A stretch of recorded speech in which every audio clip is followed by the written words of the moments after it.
దేవుని పైన కోపపడేవారు ఉన్నారు, దేవుని పట్ల నొచ్చుకునేవారు ఉన్నారు, ఆలయం పట్ల నొచ్చుకునేవారు ఉన్నారు. అప్పటి వరకు బాగానే ఉంటారు.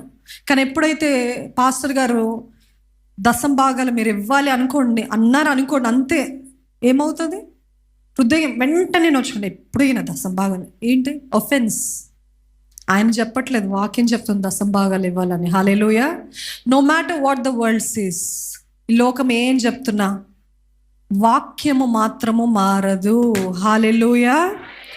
వాక్యపు నియమాలు మాత్రము మారదు. నిన్న నేడు నిరంతరం ఏకరీతిగా ఉన్న దేవుడు మన దేవుడు. మీరు దీవించబడాలంటే దశం భాగాలు ఇవ్వాలి. మీరు దీవించబడాలంటే మీరు ప్రార్థన చేయాలి. మీరు దీవించబడాలంటే ఆయన వాక్యపు నియమాలు పాటించాలి. ఇవి పాటించకుండా ఇదిగో లోకం ఇప్పుడు అంటున్నారండి, ఇవ్వకూడదంట కదా, మీదే అంట కదా. No no no no, I don't care. మీరు ఎవ్వరికి ఇవ్వట్లేదండి, దేవునికి ఇస్తున్నారండి. హల్లెలూయా. ఎవరికి ఇవ్వట్లే, ఏ మనుష్యుడికి కాదు. మీరు ఇచ్చేది ఎవరికి? దేవునికి.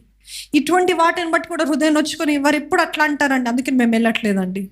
మీరు వచ్చేది ఆలయం కోసమా, మీకోసమా, దేవుని కోసమా, వారి కోసమా? మనము బలపరచబడటం కోసము, మనము దేవుని ప్రేమిస్తున్నాం కాబట్టి వెళ్తున్నాం. ఆమేన్. సామెతలు 4వ అధ్యాయము